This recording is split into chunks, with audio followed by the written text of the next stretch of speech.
Hello ladies and gentlemen, this is Michael Morris Woodworks. What we have here is my drill press table, and I do not have a blank in the middle so that we can change it out when we drill all the way through material. So I'm going to show you guys how I am going to put a sacrificial blank in this tabletop. So first thing we want to do is find us a pattern bit. So I've got a pattern bit here that has a top rolling barrel. But now what we need to do is figure out how big do we want our blank. So I'm thinking about 4 inches. So before I took this off my drill press, I got center of my drill bit, which is right here. So we know that's center.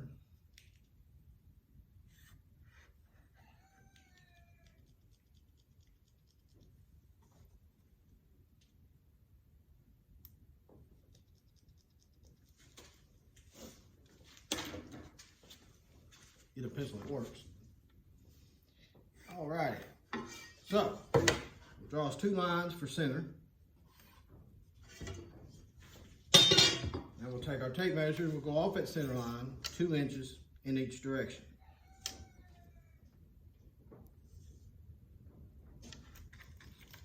Go that way, and we'll go this way.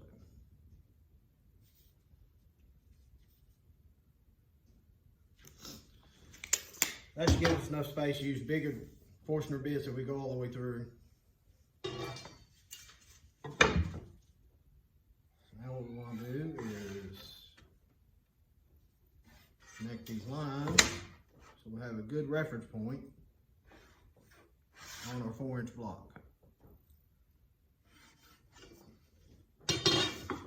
Now, I've noticed in other projects that I've seen on YouTube that in order to get this blank out, if we was to cut this out and cut us a blank that fit perfectly in that, we couldn't get it out from the center of this table. So we're going to have something where we can pry the block out. So I've seen where they drill holes in each corner and able to do that. So I'll grab the Forstner bit and be right back.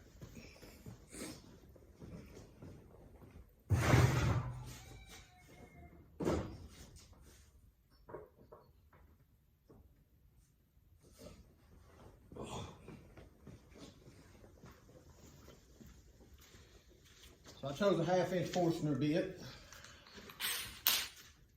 We'll drill some holes in this before we route. And the reason why is because once I route this out, with this corner being plowed out by the router bit, it's not going to want to stay in position. So you want to drill these holes first.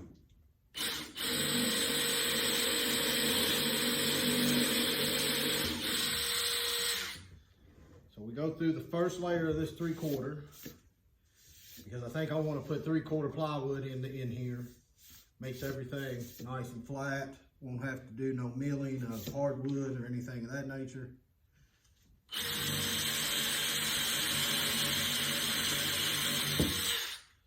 So we'll drill all 4 holes.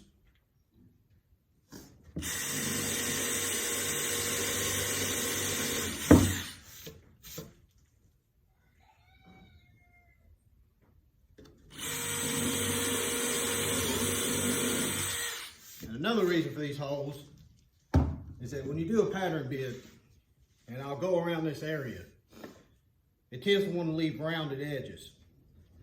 So with these holes in each position, once I cut my square and put it in, I won't have to worry about chiseling out these edges. A square piece will fit. Plus I can take a screwdriver and pop it out. So now we know that this is a pattern bit. We need to put us a border around here so we can drop a router in and router it out. So I just got some scrap material here. This is just some old scrap. So we need 2 pieces. Doesn't have to be exact. just something that's longer than each two sides.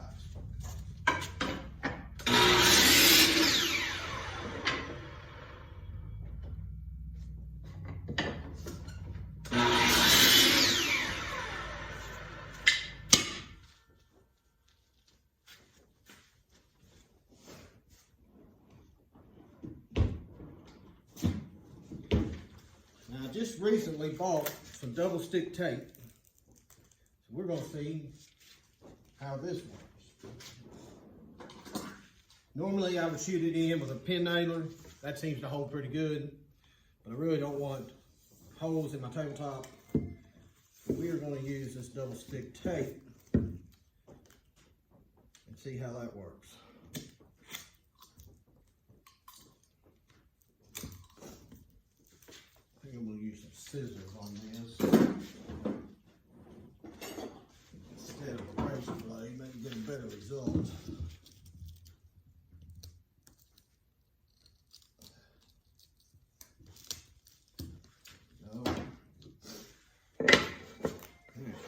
We'll take this double stick tape,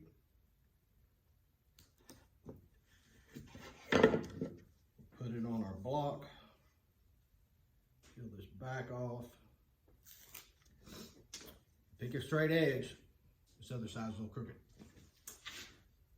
So now what we just need to do is just get right on our 4-inch mark, our straight line that we had, press her down.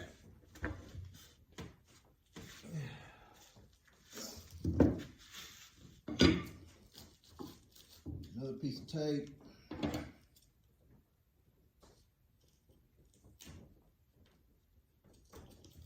Stick it on our other block and press it down.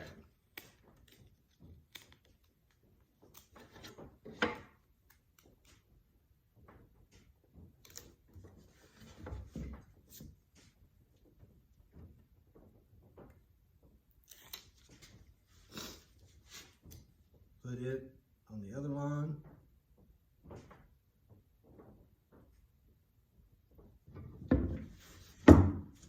There we go.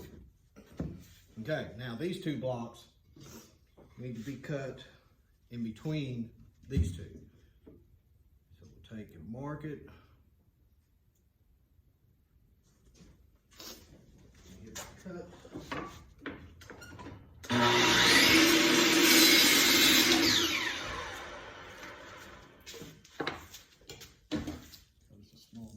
Tape.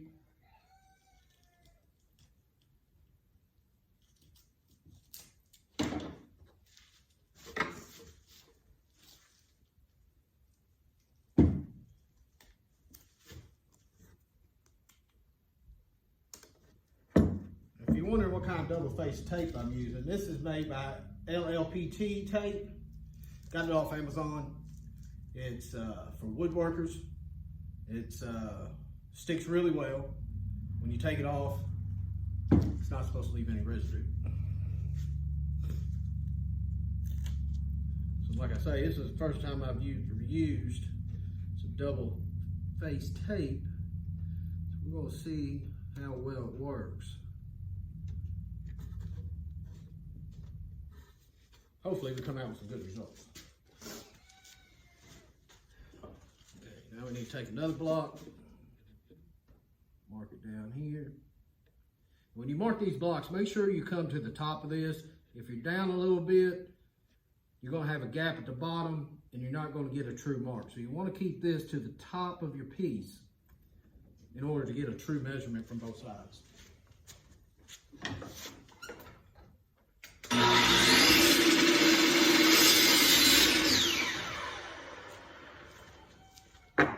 Another piece of tape.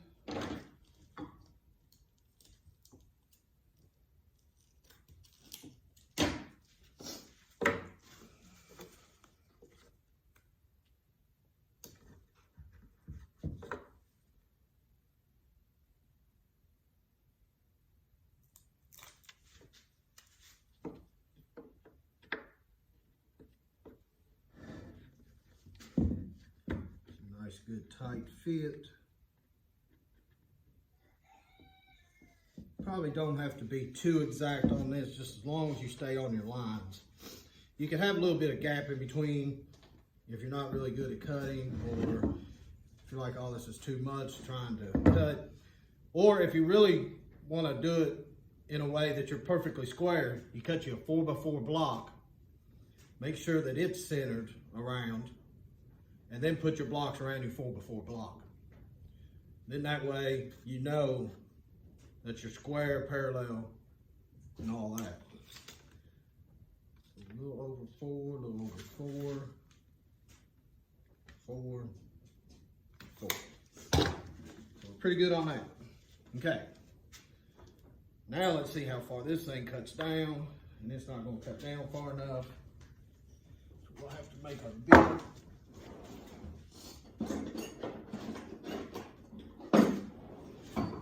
Half-inch plywood would work better good on this too. I just had some 3/4 laying around. We'll see if that works. If not, we may have to switch it to. I think this is going to work fine. We've got plenty of bit here. Make sure this is good and tight. Now you don't want to take all the pass off at one time. What we want to do is work our way down. If you try to take out 3/4 all in one pass, you're just really going to screw something up. So we'll get this set to 3/4 first. So we make it where our router bit bottoms out at 3/4. Then we'll adjust it down, say an 1/8 inch.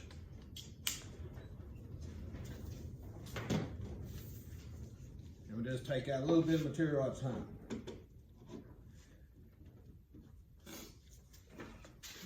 All right.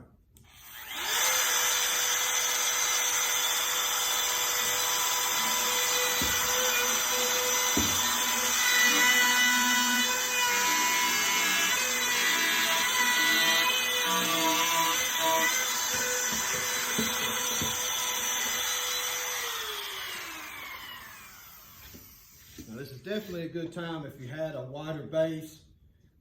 I need to get a piece of 1/4 inch plexiglass to make me a wide base so that I could go across this and plow out the middle. I'm already telling that with this small base, trying to get this middle probably isn't going to happen. So what we'll do is we'll gnaw all this out first and then see if we can get that center section out. So now I went down a little bit, go a little deeper until I get through this first layer of plywood.